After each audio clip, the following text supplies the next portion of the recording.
Hey, what's up? My name is Daniela and welcome to a new video. So today I want to talk about some popular books that sound really intriguing to me and I really want to love them, but for some reason or another I'm scared that I won't. So these are books that are either really hyped, I've heard amazing things about them, or they feature some themes or tropes that I really like, but at the same time I'm like, will I really love these? And what I find funny is that I started putting this list together a while ago, but I'm only filming it now, and during that time I actually DNF'd 2 books from the original list. So now I'm like, should I be afraid of all of these books? I really hope I'm not gonna dislike or DNF all of these. That would be quite sad. But hopefully that's not going to be the case, because I think that there are some really amazing books on this list. So the first book on this list is This Is How You Lose the Time War by Amal El-Mohtar and Max Gladstone. So this is a sci-fi book that is told in the form of letters. Apparently there is some war going on and it features a female-female romance, and it also includes time travel. I've heard some amazing things about this book. Some people are absolutely raving about it, but some people are also underwhelmed and confused, and that is what I'm the most scared about, because in general I'm hesitant to pick up books with time travel because I do tend to be confused about it. I think it's really hard to do it right and in a way that makes sense, and it makes sense to the reader as well. And the second reason I kind of avoid time travel books is that I find the trope of like 2 people who love each other but are stuck in different times and they are missing each other or can only spend so much time together absolutely heart-wrenching. So I'm a little scared of that as well. But yeah, I'm really interested in this one and I definitely want to give it a try. I just hope that it won't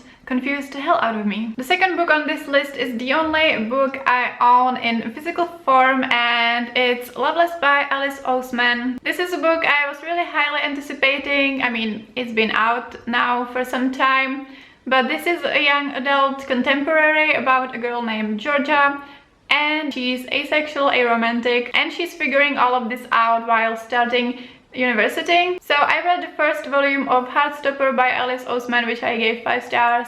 I absolutely loved it. It's about a romance between 2 boys. And I also read Radio Silence, which I gave 4 stars. I think it was great, but also I don't think that reading super angsty teenage series is my jam anymore. I mean, I'm not the intended audience anymore, so I can't say I had an amazing time reading Radio Silence, although I really liked it and it was really good. But another thing that makes me a bit nervous about this book is that I've heard some mixed reviews about the rep, but I also think that with the asexual and aromantic spectrum, it's super easy not to feel represented or relate. It's a spectrum and the experiences will just vary a lot. I mean, I can't relate to like a lot of things I see about ace rep, so in either case it's kind of outrageous that this book has been sitting on my TBR for a year, so I really need to get to it and just form my own opinion, you know. Next I have The Invisible Life of Eddie LaRue by V.E. Schwab. So this is a fantasy / historical fiction story about a young woman who makes a deal with the devil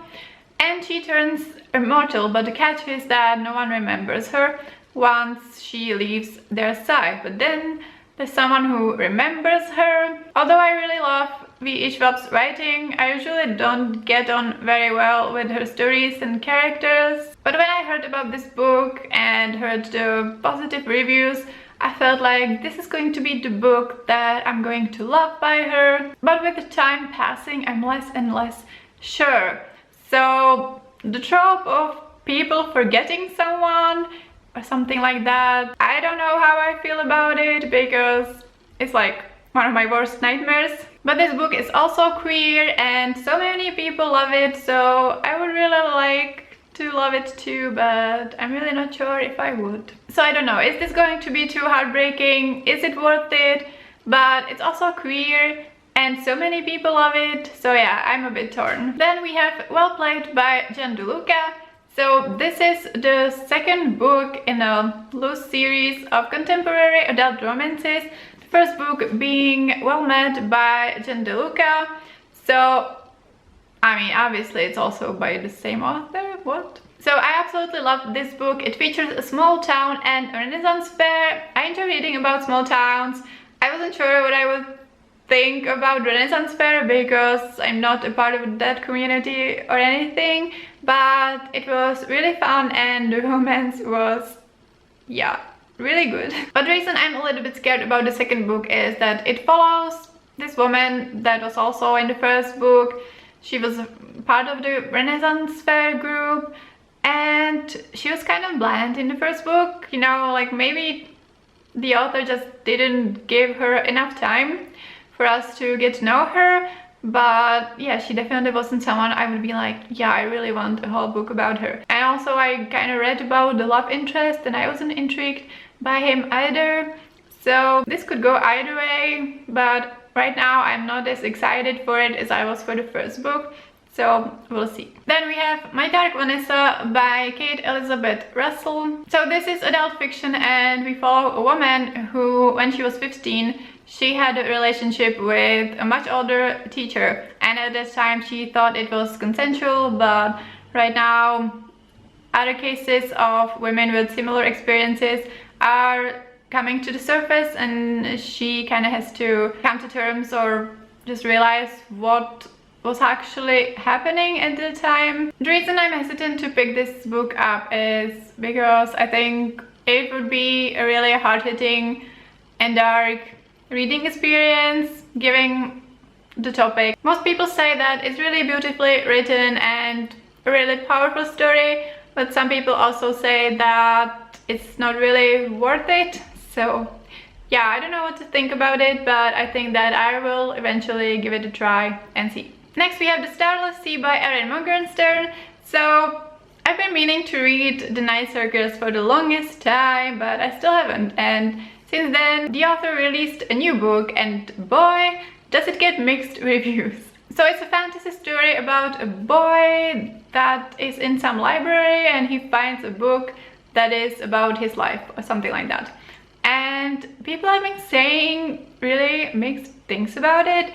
Some people absolutely love it and say that the writing is beautiful and the story is great, and some people are saying that it's really boring and that the writing is over the top. I really don't know where I would fall on this one. I kind of wanted to read The Night Circus first and then try this one if I like it, but to be honest, this story is appealing to me a bit more, so you can tell me if it's a good idea to start with this book. But yeah, my worry with this one is that the writing will kind of overpower the story of the characters and that it will be too meandering and I won't find it worth it to get through. We also have The Fifth Season by Anne K. Jemisin. So this is the first book in the Broken Earth trilogy, which is a dystopian series.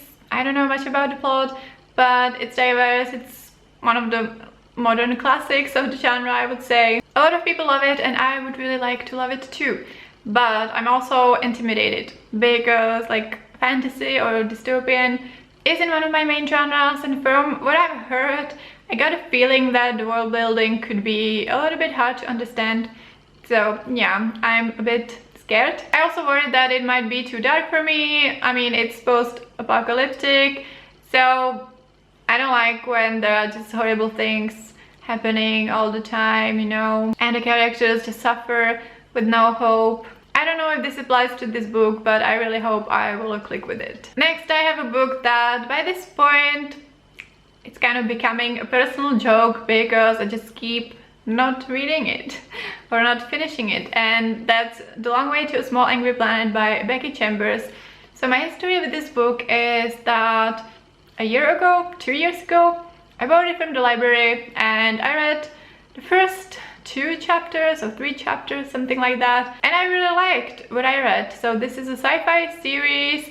It takes place in space and it's very diverse. There are different species and it's kind of a funny sci-fi. I liked what I read, but I didn't continue. I had the book from the library for months probably, but I just didn't continue, and yeah, it's been some time. So this series is well loved on BookTube, but some people also say that it gets boring or repetitive, and yeah, I'm worried because I have already tried it and at the time it didn't grip me enough to continue.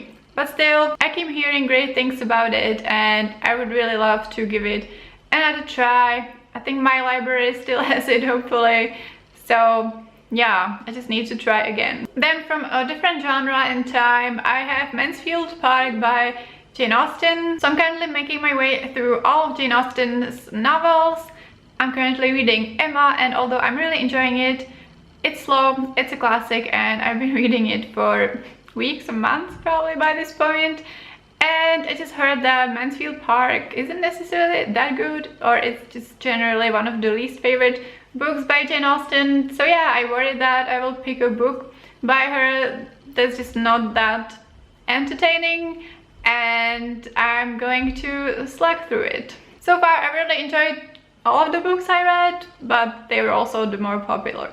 So Pride and Prejudice I absolutely love.